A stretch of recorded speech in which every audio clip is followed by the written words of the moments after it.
इससे गांवों में बेहतर भंडारण, आधुनिक कोल्ड स्टोरेज की चेन तैयार करने में मदद मिलेगी और गांव में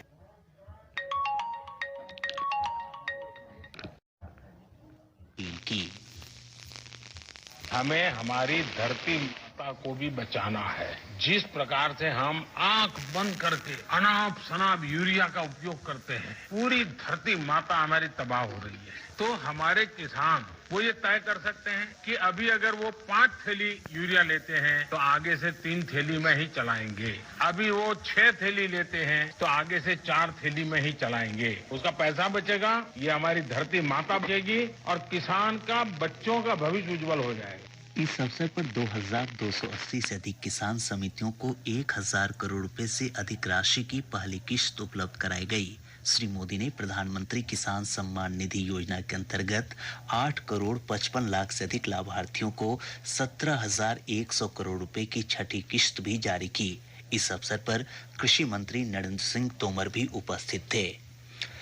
प्रदेश में बाढ़ की स्थिति में कोई सुधार नहीं हुआ है। 16 जिलों के 125 प्रखंडों की 1232 पंचायतें बाढ़ की चपेट में है। 75 लाख से अधिक की आबादी बाढ़ से प्रभावित हुई है। प्रभावित जिलों में एनडीआरएफ और एसडीआरएफ की 33 टीमों की मदद से लगातार राहत और बचाव अभियान जारी है। अब तक 5 लाख से अधिक लोगों को सुरक्षित स्थानों पर पहुंचाया जा चुका है। बाढ़ग्रस्त इलाकों में 7 राहत शिविर चलाए जा रहे हैं, जहां लगभग 12,000 लोग रह रहे हैं। वहीं 1,267 सामुदायिक रसोई घरों का भी संचालन किया जा रहा है, जहां से लगभग 10 लाख लोगों को तैयार भोजन उपलब्ध कराया जा रहा है। आपदा प्रबंधन विभाग ने अब तक 6,31,000 परिवारों के बैंक खाते में 6-6 हजार रुपए की सहायता राशि भेज दी है।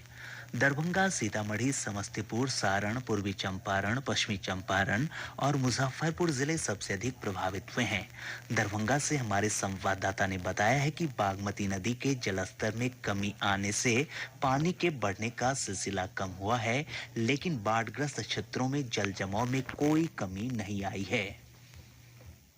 सड़कों के क्षतिग्रस्त होने से जिले में आवश्यक सामानों की आपूर्ति प्रभावित हुई है। लोगों के लिए नाव ही एकमात्र आवागमन का साधन बचा है। जिले के बहादुरपुर, हनुमान नगर, सिंहवाड़ा, हायाघाट और सदर प्रखंड के कई गांवों में स्थिति 15 दिनों के बाद भी जस की तस बनी हुई है। पशु चारे की अनुपलब्धता के कारण पशुपालकों को विशेष परेशानियों का सामना करना पड़ रहा है। दरभंगा शहरी क्षेत्र की स्थिति में भी कोई सुधार नहीं हुआ है। आकाशवाणी समाचार के लिए दरभंगा से मैं मणिकांत झा। समस्तीपुर से हमारे संवाददाता ने बताया है कि नून नदी के उफान पर होने से बाढ़ की स्थिति और गंभीर हो गई है।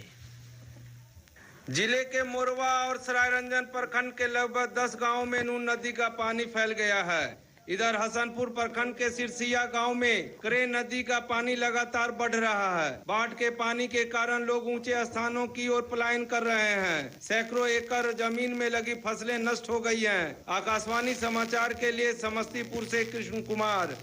वैशाली से हमारे संवाददाता ने बताया है कि पातेपुर प्रखंड के कई गांवों में नून नदी का पानी फैल गया है। प्रखंड क्षेत्र के बड़े गांव से पातेपुर से हसनसराय NH 28 को जोड़ने वाली मुख्य सड़क पर कई जगहों पर 3 से 4 फुट तक पानी का बहाव हो रहा है, जिससे आवागमन बाधित है। मुजफ्फरपुर से हमारे संवाददाता ने बताया है कि शहरी क्षेत्रों में पानी के प्रवेश करने से आम जनजीवन बुरी तरह प्रभावित हुआ है। मुजफ्फरपुर के शहरी क्षेत्र में जल जमाव से 2 दर्जन मोहल्ले अभी टापू बने हुए हैं। 20 दिनों से हजारों परिवार घरों में कैद है। Bibiganj, Anandpuri, Sanjay cinema road, Sikandarpur, Balughat, Akhara Ghat, church road, Chandwara, Golabandh road, Mithanpura, Bela, Kalibari road, Miskot, Rajju सालेन समेत अनेक इलाके जलमग्न हो चुके हैं। महामारी की आशंका बनी हुई है। मिठनपुरा इलाके में जेसीबी की मदद से नाले से अतिक्रमण हटाया जा रहा है। आकाशवाणी समाचार के लिए मुजफ्फरपुर से कौशल किशोर कौशिक। पश्चिम चंपारण से हमारे संवाददाता ने बताया है कि आज शाम 4 बजे वाल्मीकि नगर बराज से गंडक नदी में 1,40,000 क्यूसेक पानी छोड़ा गया, जिससे नदी के जलस्तर में एक बार फिर बढ़ोतरी देखी जा रही है। गंडक नदी के पानी से वाल्मीकि नगर टाइगर रिजर्व में कटाव तेज हो गया है। इधर गोपालगंज जिले में गंडक नदी के घटते बढ़ते जलस्तर के कारण गांव में परेशानी अभी भी बनी हुई है। सदर प्रखंड के धर्मपुर, टेगराही, निरंजना, रामनगर, मांझा समेत 16 गांव और कुचायकोट प्रखंड के 6 गांव में बाढ़ की स्थिति गंभीर बनी हुई है। इधर सारण जिले के अमनौर में बाढ़ का कहर जारी है। बिजली आपूर्ति ठप होने से आम लोगों को भारी परेशानियों का सामना करना पड़ रहा है। दूसरी तरफ तरैया मशरक SH 73 पर पानी का बहाव कम हो गया है। वहीं तरैया अमनोर SH 104 पर पचौरड़ बाजार के पास अभी भी 3 से 4 फुट तक पानी का बहाव हो रहा है। सिवान जिले के दरौली में सरयू नदी के उफान से कई जगहों पर बांध का कटाव हो रहा है। वहीं जिले के सिसवन स्थित दहा नदी पर बने सिमसिमिया स्लुइस गेट के क्षतिग्रस्त हो जाने से पानी आसपास के क्षेत्रों में फैलने लगा है।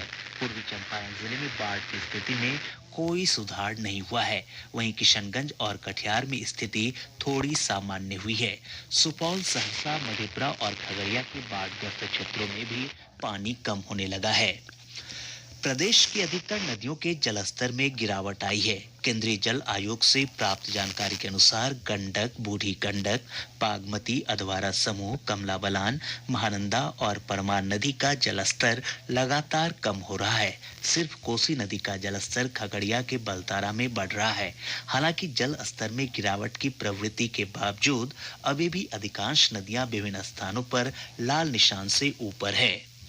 मौसम विभाग ने अगले 24 घंटों के दौरान प्रदेश के कुछ हिस्सों में हल्की से मध्यम बारिश की संभावना जताई है। मौसम वैज्ञानिक दिनेश कुमार ने बताया कि इस दौरान 1-2 जगहों पर वज्रपात की भी आशंका है।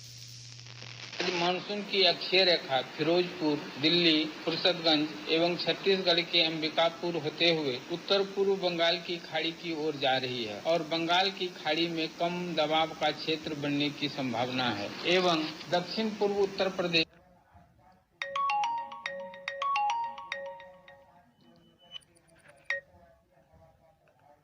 हुआ है, जिसके कारण राज्य के कुछ जगहों पर हल्की से मध्यम बारिश की संभावना है और 1 या 2 स्थानों पर मेघ गर्जन के साथ वज्रपात की चेतावनी है।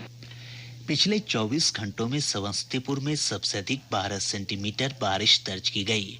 शेष समाचार एक अंतराल के बाद। इससे गांवों